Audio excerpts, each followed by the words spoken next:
Okay. Do I look fat? Yes. Fuck off. Do I look fat? No. That was so convincing. Do I look fat? No. You don't look fat, you look lovely. Neither of you do. Both look like lovely gentlemen. Lovely rounded gentlemen. Lovely rounded gentlemen. Yeah! Okay. 3, 2, 1. Hello, my name's Pat Mulligan. Welcome to this podcast series we're going to call My Life in Music. Now, I've had quite a life in music, but it occurred to me that the people that I know, they've also got a story that I've probably not heard, or if I've heard it, I've not heard it in its entirety. So we thought we'd put this into a series of podcasts. And the first person, the place you'd start always, is my business partner and friend, Mr. Nathan Connelly. Friend. I've been upgraded. Nathan's my friend. So Nathan, talk to me. How did it all start? So what got you from where we are now? Yeah. How did it all start? By accident. If I'm completely All the best stories start. literally by accident. I kind of fell. Well, I fell in love with like music and DJ. I've always been brought up on a vast array of music, from metal to Metal? Yeah, metal. Like who was into metal? My mum used to love like Def Leppard and like Guns N' Roses and Guns N' Roses isn't really metal, but like, no, I'm going to pick up on like, Def Leppard being metal. Yeah, well, not metal, but like rock, like proper like old school rock sort of thing. Mm-hmm. Proper guitars, drums, as she'd say, proper music. Right, okay. But so like Def Leppard, AC/DC. Slightly more metallic. yeah. So you get the gist of that, but then on the flip side, on a Sunday, she'll hate me saying this, but on a Sunday she used to have like her clean day, right? Which you knew when my mum was cleaning because of the music she was playing, right? Because she used to have like Tambla Motown and all sorts of different stuff. And it was class, but you stayed out of the way because she was cleaning. Don't get in the way when mum was cleaning. It's a good lesson for life. But anyway, right, so music's been around me since I was a kid, and then I kind of fell into love with DJing in a sense. We were probably about 11. It's a long time ago now, but yeah, probably when I was about 11. So how did that happen? Because like, what exposure had you had to DJs? Like school discos or? Well, when you went to like school disco and stuff like that, it was just Disco Dave stood there with 4 flashing lights and playing Oops Upside Your Head and blowing the can and all that sort of stuff. That never appealed to me, if I'm completely honest. But when I was about 11, I went to the youth club, and the local authority or whatever, the youth service had a set of Gemini, two Gemini CDJs and this battered Bellinger mixer. Mm-hmm. But it were really cool. I was 11 years old. I saw this and I'm like, that's really cool. That is really cool. And then it was just as YouTube and Facebook and everything was like properly gathering steam and stuff. So I went home. I had a look at like what DJs do and stuff like that, and you see like big stages and all this sort of stuff, and I'm like, that's really cool, I'm going to give that a go. Right, so went to the youth club, tried on these Gemini decks or whatever, absolutely made a fool out of myself because I didn't have a clue what I was doing. Every person on the start just wants to scratch, which I still find out now. But yeah, so everyone always wants to scratch. I always wanted to scratch, so I jumped on these decks, trying to scratch these records, and I'm like, I thought I was like the king. I thought I was like the Don. I really wasn't. I was like, trembling horses galloping down through the youth club. But that's where it all began, the youth club. So- in a roundabout, long-winded way, yeah, it started at the youth club pass. So your first actual gig, where was it? The first actual gig. How old were you? First gig. My first proper gig was when I was 18. No. I don't mean the first proper gig. I mean your The first first gig. So right. So the first gig Yeah. was, I think I was about 15 years old, Mhm. and I did this. It were at the Gas Club in Keighley. I'm giving up all my secrets now and telling people where I'm from and everything. My God. But anyway, yeah. So it was the Gas Club in Keighley, and it were an 18th birthday party for a friend of a friend, and I had this little tractor mixer, this Lenovo blooming laptop that I'd scoured YouTube and tried to get all these like records that I thought were really cool and stuff like that. And for me personally, I thought it went really well, but probably it went like an absolute car crash because of these little YouTube rips and blooming like. What songs do you remember from it? Is there anything like? I wish I could tell you, but it were. Is it one of those experiences? It was so awful that No, brain shuts down. it wasn't. To be fair, in the moment it wasn't awful because I think I got paid like 50 quid. Wow, big money. Exactly, 50 quid blooming on this with this tractor mixer. Like I used to carry it around. In this suitcase. So I used to have a suitcase. I put the tractor mixer in its box. I had my headphones in there, my little blooming RCA cables in there and stuff, and I thought I was the Don, like rolling around. I made it, like baby, we made it. Literally rolling along. Rolling along, absolutely. But I couldn't drive. I couldn't. That suitcase stayed with me till I were about. I think when I changed over to Serato, so it'll be till I were about 19, 20. Yeah, about 19 actually. Yeah. Yeah, 19. So what happened then? Because you said your first gig was when you were 18. So what happened then between 15 and 18? So when I was 15, I ended up working with the local authority. Right. Okay. I used to go in and I found it crazy at the time because I kind of didn't properly know what I was doing, but I must have had the gift of the gab. But I used to teach people how to DJ. Wow. Exactly. So yeah. Which obviously you still do now. Yeah. So I still do it now. It's like a little feel good stuff with what I'm doing at the moment. Going to schools and teaching kids how to DJ, bringing them back into education in a sense. So they might be really shy, or they might be SEN kids, special educational needs, or they might be on the verge of being expelled or excluded and all that sort of stuff, and try to bring them to a point where they can get back on a pathway to actually get back into education and get something out of it. Mm-hmm. But that's like that for me. That's like a feel good session because it's kind of like what I used to do with the youth service, which I'll go on to. So with the youth service, we used to go into. I don't know. Obviously, we know Bradford, but people here might not know Bradford. But in Keighley, there's certain areas where they are quite rough around the edges, especially at that time as well. So we used to go into a place called Braithwaite. We used to go into a place called Parkwood, and we used to go on outreach sessions on a Friday and a Saturday and stuff. Yeah.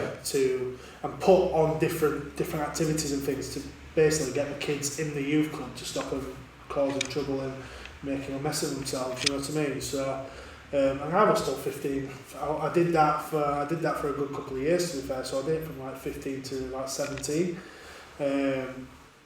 Going into them areas, putting DJ sessions on and all that good stuff, while going through my GCSEs and my A levels and all that stuff. But yeah, it was really good in the end, and it was kind of like getting paid to practice. See, looking back now, do you think of those?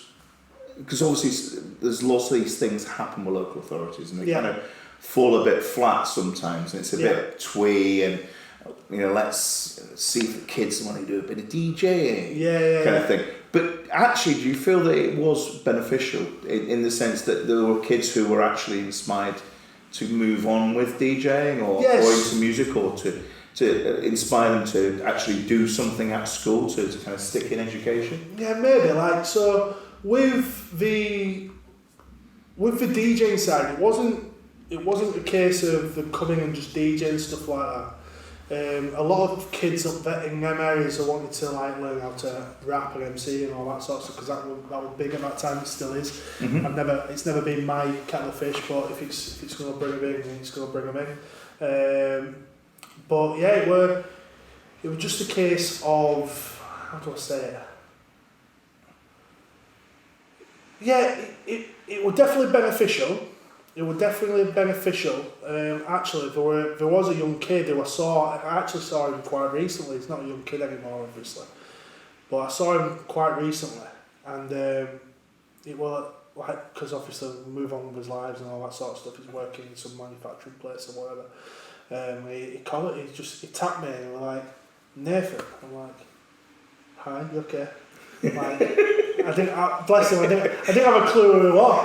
But you were at a wedding? No, you weren't. No. You went to a night? No. No. Oh, okay, you just know me from... I just know him. It's like, yeah, but then we got chatting like briefly and stuff, and basically with this young kid, I won't say who it was, but this young kid that used to come in, because we had a music studio in Parkwood as well, which I used to help run and stuff like that, and bless him, he used to he were going through a bit of a time when we were younger, and one day it came. I always remember this day. It changed up my perspective on like because when I was a kid I thought, yeah, I'll go do these DJ sessions, yeah, I'm getting paid, it's like paid practice, it's beauty, it's all about me sort of thing. But then one day it flipped on its head a little bit, because it came to a point where this young kid, so he used to come into the music studio, all bouncy, raring to go, like, can I get in the booth, can I do this, all that sort of stuff. And then one day he didn't, he wasn't like it. He came in, he were as if he were introverted, is that the word? Subdued? Yeah, just like, not his usual self. Yeah. And he came in, and I knew something were up, and I just said to him, "You alright?" And he goes, "Yeah, I'm fine. Can I go in the booth?" I'm like, "Yeah, cool. Do you want these people in the booth?" Like, because we're only small space and people used to hover. It's like, "Can we just me and you," sort of thing. I'm like, "Yeah, cool, no worries." So I cleared the booth, and it wrote something like it were like poetry. It changed my whole perspective, because it was so raw in a sense, because it was literally like, do you know, like 8 Mile, when Eminem's talking about his mum and family and all that sort of stuff. Yeah. And he literally he laid it all out on this record. I was just I'm getting goosebumps now, to be fair. But yeah, so he laid it all out on this record, and it genuinely changed my perspective on the whole thing that I was doing with the youth service. Yeah. Because it had that... You see that value. Exactly, it wasn't all about me anymore. Yeah. You know what I mean? It wasn't a case of, yeah, I'm doing this just because I'm getting paid. It's like, actually, I'm actually doing something that is inspiring people. It kind of changed the course that I went on a little bit, within music, within the stuff I did with sport, within all that sort of stuff. But yeah, so how did you find that? So after this, obviously, you made a transition into nightclubs. How did that happen? Again, I kind of fell into it. I was kind of in the right place at the wrong time. At the wrong time, yeah. Probably. That's probably the best way to explain it, to be fair. So I used to work in Saltaire. Again, people might know where Saltaire is, might not know. But the only bit they'll know about Bradford. Yeah, absolutely. It's a lovely part of Bradford. It's absolutely beautiful. But yeah, so I used to work in a place called the Tramshed in Saltaire as a pot wash, and I ran the bar and stuff like that. And then there used to be a DJ that came in on a weekend and stuff. So I used to pester, like, have you got all I can do, you know what I mean? Like, then it came to a point where he used to go over at Huddersfield and DJ and all that sort of stuff, and I'm like, can I come along? You know what I mean? As you do, be the bag carrier. and go into the nightclub and experience that and get to know the people and all that sort of stuff and know the other DJs and start. At that point, I didn't know what I was doing, but I was networking. With all these people that are coming in and out, all the promoters, all the managers, all the other DJs, and I was like constantly pecking people's heads, like carrying bags into nightclubs, playing the toilet records, playing the blooming last hour when no one cares what's getting played. So just pick up the phrase there. Toilet records. This is when you play music. So the DJ used to go for a win. So the actual DJ of the actual night needs to go to the toilet, and you're the guy that gets thrown with, right, so that record's playing, play that one, and if you need to, play that one.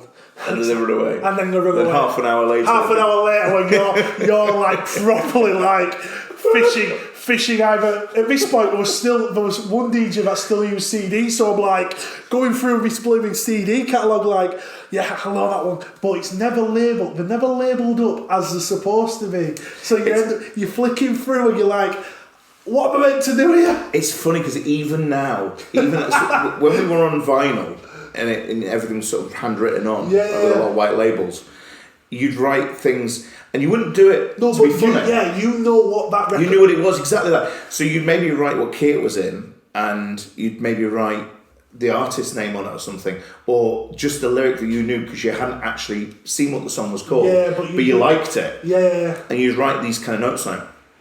And then when we went to CD, we'd all copy CDs, so we had CDs all on one album, as it were, so we'd have 20 tracks on an album. Yeah.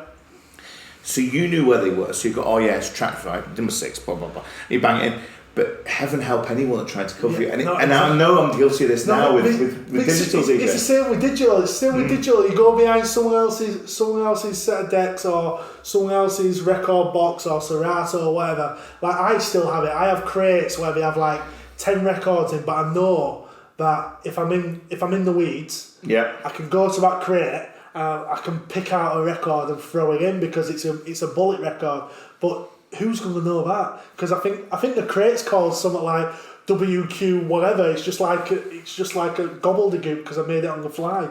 But so back to Huddersfield.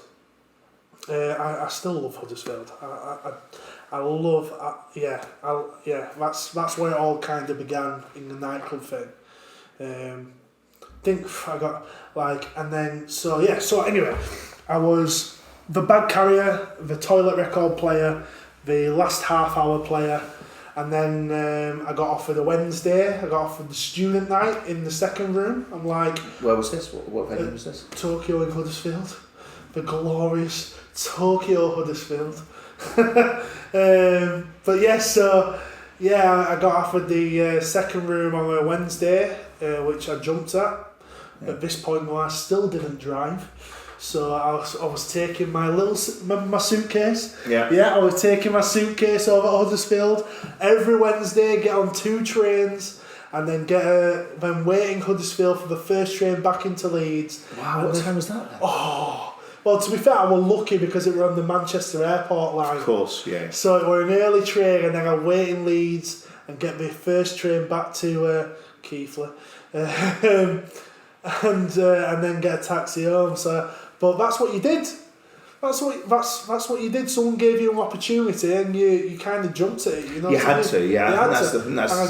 It's really good advice that as well. Absolutely. Like if you're trying to get into it, that is a really good organic way to find somebody who you respect, who you can kind of follow through, as it were. It was just mad. Like I think I only got paid like 50 quid.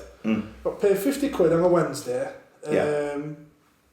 And it were like, it were... It's like being 15 again. It were crazy. But then you're on a high. You're an 18-year-old kid playing in the nightclubs.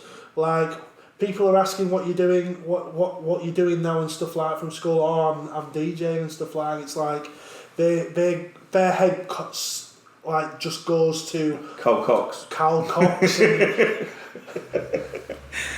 and anyone who's playing in a beefer or whatever, that's where their head goes. So you're living this like big dream and stuff like that. It's like very good as an 18-year-old kid. Until it gets bigger. Until it gets bigger, and then but then you get.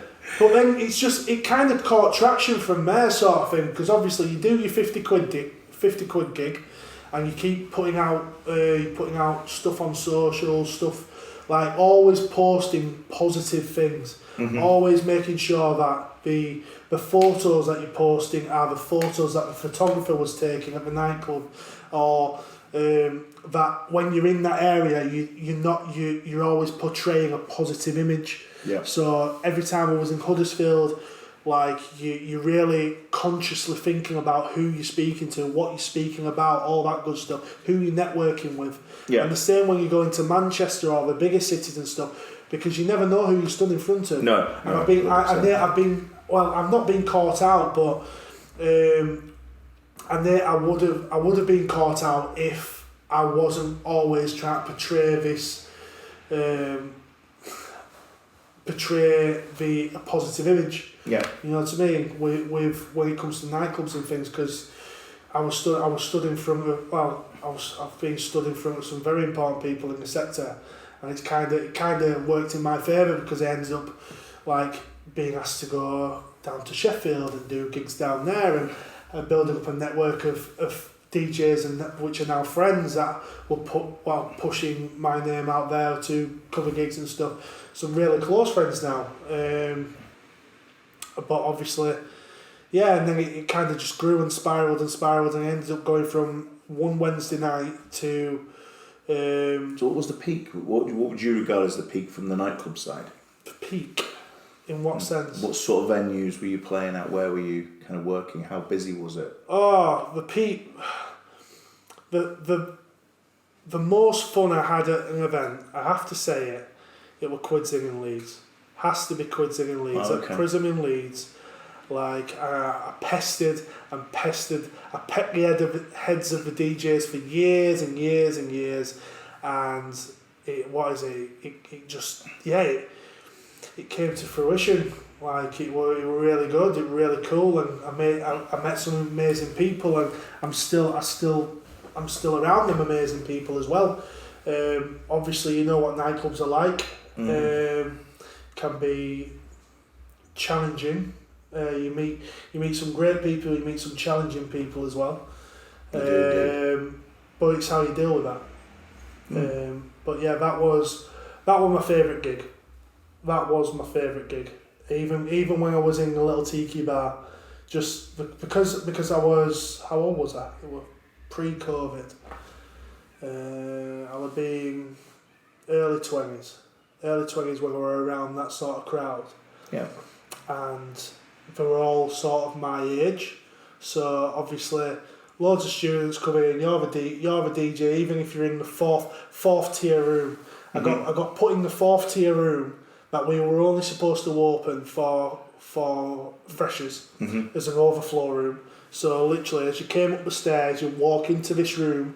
So you go into the room, flow through, possibly get a drink at that bar, and then flow into the main room. Yeah. You know what I mean? It's because of the amount of bodies that were going into this club. All like at one point, I think there were like 4,500 people flowing through this club on a night, like on a Monday night in Leeds. It was crazy, absolutely mental. But yeah, so this overflow bar, at first it was literally just a room with a DJ booth and some battered old decks in there, just because it was there just to play until like 1 o'clock sort of thing. And it ended up getting so much traction that it actually got sanctioned for a refurb, and blooming it was made into a room sort of thing because it was just working. So yeah, that were like a little bit of a feel good session for me. And then a few things happened. I ended up going to the main room, which were really cool. So it's all going really well. All going really well. I was in Sheffield for 3 nights a week, which I got off the back of being at Prism in Leeds, because they owned a club down in Sheffield. I was in Sheffield. Other promoters and club managers were noticing things happening, and I ended up gathering gigs, more gigs in Sheffield. I ended up being in Sheffield 3 or 4 nights a week, even coming from up in Bradford. So it was crazy, and still at this point I wasn't driving.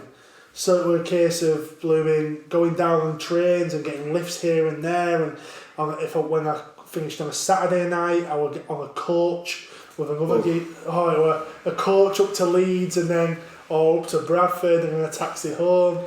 But it was great. At one point, I think I worked it out, I was spending about 15 grand a year on travel. Wow. 15 grand. Crazy. Mental. Crazy. On taxis and trains and all. This is what you did. Well, you do what you do. You know get the gig, exactly. to do the gig. You know no different. This is what you do. But yeah, so and then obviously it spiraled, and I got my driving, which helped everything as well because I could get to more places and got offered more opportunities. And yeah, it was really cool, really good. I was living this great life, and I thought I was earning massive money because I was, and I couldn't a council estate boy from blooming Bradford, trying to make his way and stuff, and blooming it just took off. It was really cool. So I'm guessing the next paragraph really for the nightclub industry. Yeah. Because I wasn't in the nightclub. I'd been in the nightclub industry until 2006. I'd left, and I'd seen this from afar from a good number of colleagues. Was COVID, which obviously changed everyone's life. It changed. But from a nightclub perspective, it changed almost everything diametrically in one announcement. It changed everything in 1 hour. Well, 1 hour. It was a Friday night. Mm-hmm. So the stories were gathering steam all week. I think it were from the Tuesday. It was gathering steam, and everyone was just saying no, we're staying. Everything's fine. Everything's gonna happen. Like, right, cool. So week goes on. I do my Wednesday night. The Wednesday night's down obviously because the media's pumping out all this news about You're going to die. Deadly virus. And then Thursday came around, my Thursday gig cancelled. So we're like, right, that's a bit weird, but okay, we move, it's fine. And I got to Friday. And at 1 o'clock in the afternoon on Friday, around 1 o'clock, we got a notification saying that we're open tonight, we are doing tonight, everything's happening, it's all good. I'm like, right, cool, so I'm getting ready, I'm getting sorted. I used to set off about 6:30 because I used to go down to Sheffield, see some people, then go to the gig sort of thing. So I set off around 6:30, just travelling down. I got a phone call on the way down saying, don't come into work, don't worry, we're going to pay you, but don't come into work, we're scrapping all ends for this weekend. So you'll have more information next week. I'm like, right, okay. At this point, so with the company that I was working with at that time, Deltic, they had a system where you got paid. You signed it wasn't a contract; it was more like a payment agreement thing, sort of thing. Yeah. So you'll always have, I think it was 2 weeks. So if you ever got asked to leave, or you ever you ever moved on or changed I left or whatever, you had to give 2 weeks notice or 2 gigs notice sort of thing, so you don't leave anyone in the weeds. So Monday came around, we got the notification that, Monday came around, it wasn't Monday, was it? It was Monday that they announced the lockdowns and stuff like that. It was the Friday. Was it the Friday? It was the Friday, and I tell you what, I was on... was it the Friday? I was on a gig with Henry, my son.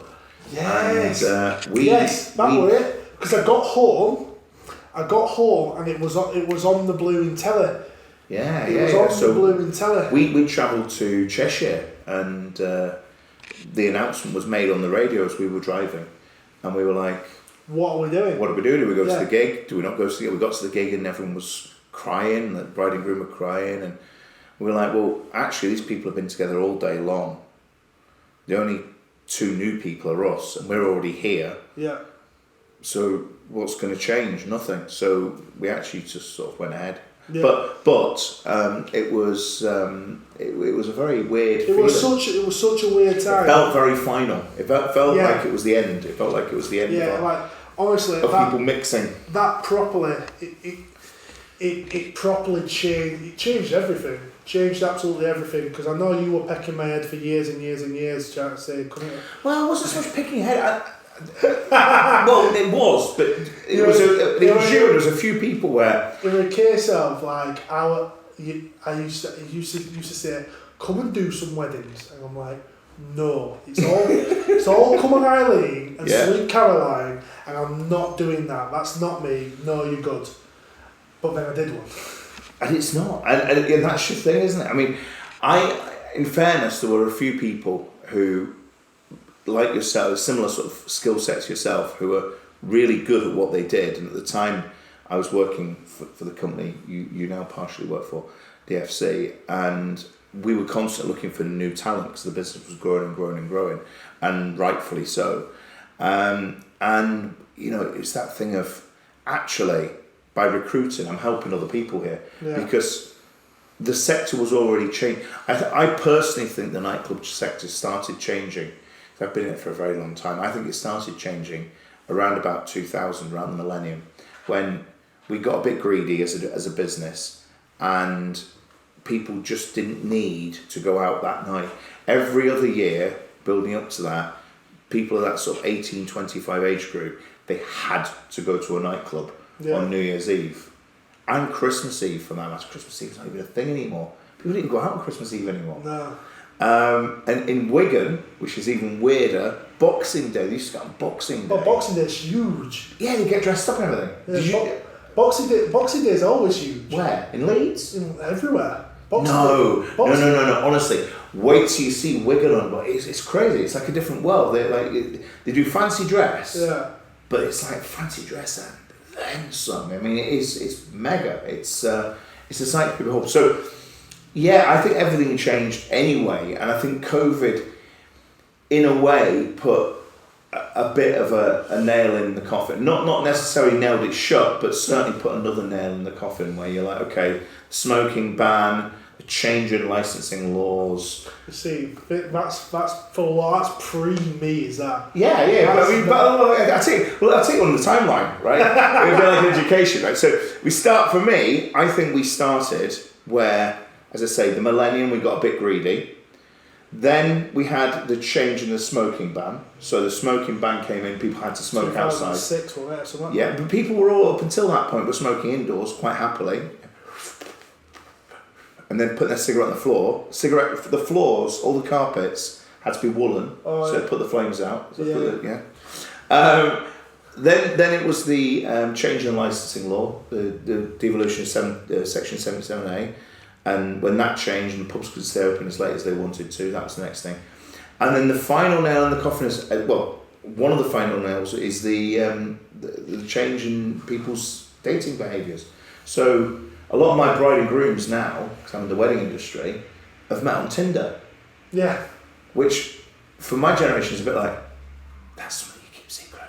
Don't tell everyone about that. And they're like, it's part of the dad's speech and stuff. That's what she's saying. How do you not swipe? And you're like, you should know this. Swiping right. How do you not swipe right? I've never done this. I've never ever been single. Had you not swiped right, we wouldn't all be sat here now, and we wouldn't be eating this very expensive meal. I've heard it. Exactly how it is. So I think those things combine, and then obviously we then end up in a situation where human beings are being told that human beings are toxic. Yeah. Like literally, that is toxic. That's where we were. That's what we were led, quite rightfully, to believe that we were now in that situation. It almost makes you think, right, this is it. We've gone too far. So obviously, you left and started doing something else. Yeah. How's that been? Do you miss it? Do you miss the nightclub? Nightclub. If I'm honest, yes and no. So what bits do you miss? Yeah, yes and no. So I miss, in nightclubs, I miss the people. I miss some of the people. I miss the big room experience and the big full-on show sort of thing. Like that was class. Like having some great people working around you and stuff and playing big records and everything like that. to 1,000 people or 500 people or whatever, and just feeling that energy. But You miss the money, don't you? what, of nightclubs? Do I, heck? Not a chance. Not a chance. It's literally like night and day. Yeah. Because this is the thing, so when we were in nightclubs, I thought I was the big cheese. I was driving around in the German whip, like thinking I ruled the world because I were like working like 10 out of 7 days and blooming, you know what I mean? At that point I thought we were earning big money. And then I came into weddings and this space and events and corporate and stuff, and I realised I really weren't. No. I really weren't at all, because it is literally like night and day, so much, especially like with the hosting, all that good stuff. I ain't gonna say figures, but. So what would you say to the 12, 13, 14-year-old you? You know, in Keighley, sat there right now, thinking, not doing great at my GCSEs, I'm not doing great at school. What would you say? I did alright at school. You did okay. I did alright. I wasn't into you. I felt a little bit hurt there. No, you should be hurt. A little bit triggered. You triggered? No. Alright, dunce. No. No, so, but, What would your advice be to them? Like, would you tell them to get a job in music? I don't know, if I'm completely honest. I don't know. It depends if the passion's there. If you've got a passion for it and everything, and you really want to do it, you'll do it. But You don't think you could do it without passion? I think this is a job you've got to love. Exactly. You've properly got to love it, or else it'll drive you insane. Sure. Absolutely drive you insane. But on the same token, you need to know what sort of things you're wanting to do. And that sounds really silly because at that age I didn't know what I wanted to do. At that age I thought I was going to go into sport and set the world on fire in that regard, or go into coaching and stuff like that. Because that's the other side of what I was doing at that age. And it kind of just felt. It's all fallen into place in a sense, with it being right place, wrong time, right place, right time, however you want to look at it. But in a roundabout way, would I say to a 13, 14-year-old that you can make it in music? Yeah, because I do it anyway. Oh, what's going on out there? I don't know what that was. Oh my gosh. It was beeping. Someone's beeping. So that's the trigger. That's the trigger for the end of our interview. And the trigger for my interview is my final question for you. Right? And I put you completely on the spot with this. Go for it. What 3 songs define your career in music? Oh my gosh. 3. It's good. I honestly didn't read your script, did I? So No. I don't even know if it was on my script. So there you go. What 3 songs? What 3 songs make you go, oh, this is a Nathan class. Oh, this reminds me of. Angie Stone. I wish I didn't miss you anymore. I love that record, and I love the vocal on like the edits and stuff that are out there as well. Such a great record. Wow. I don't know. I like. No. Love. Love, right? Okay. Not like. Okay. I like chocolate biscuits. I love chocolate biscuits. Oh, love a good chocolate biscuit. What, to DJ? Or just 3 songs that remind you of this job. Like, as soon as you hear them, you go, oh yeah, that takes me back. Okay. Mine are really weird. We'll cover that in a later episode. Mine are really weird. Oh, what's it called? Don't sing it to me. I'm not Drunk. No, I'm not about request. I'm not about request on it. I'm not about request on it. You got that song that goes. What's it called? Finally versus Love Story. Oh, right, okay. Love The that. mashup. Yeah, Finally versus Love Story, Kings of Tomorrow, and Bushwhacker, Leo and Bushwhacker. That's it. Reminds you of what? Reminds me of being in Huddersfield again. Mm-hmm. Playing lovely terrace music. Right. Lovely terrace music. Like, Wrap it. and one more. Oh,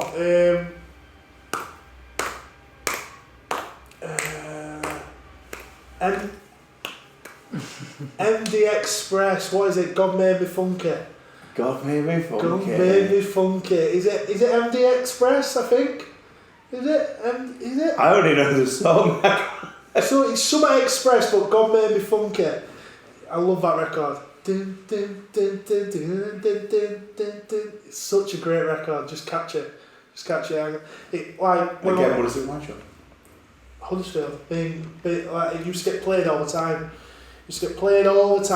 In this little section. We used to call Downstairs. we called it like a garage hour. It was really cool because it had very much an Afro-Caribbean and West Indian population in Huddersfield. Yeah. So you used to come in, you used to go to R&B room, all that good stuff. And the kids used to go to the main room, and then either the main room would play some garage, or downstairs would play some garage, either two-step garage or 4/4 upstairs, whatever. And it just used to go off. It was really cool, and that was like my first proper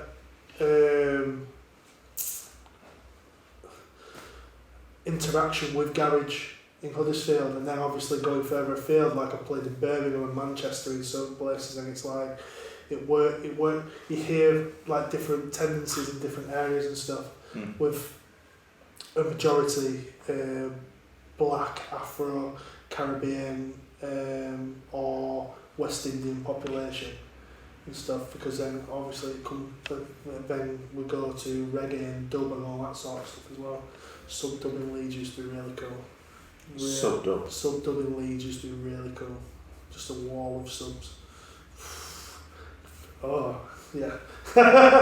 But yeah, so let's say Angie Stone, Wish I Didn't Miss You Anymore, Leo and Bushwhackers, Love Story versus Finally, and God Made Me Funky. Great record. Nathan Connelly, thank you so much for being a guest on our first podcast. I know, what we Your said. life in music. I know. Geez. Love it. Thank you very much. No problem, thank you. Thank you. So, thank you for watching our first episode of My Life in Music with Nathan Connelly. Please subscribe and like our podcast, and we'll see you in the next one. Exciting.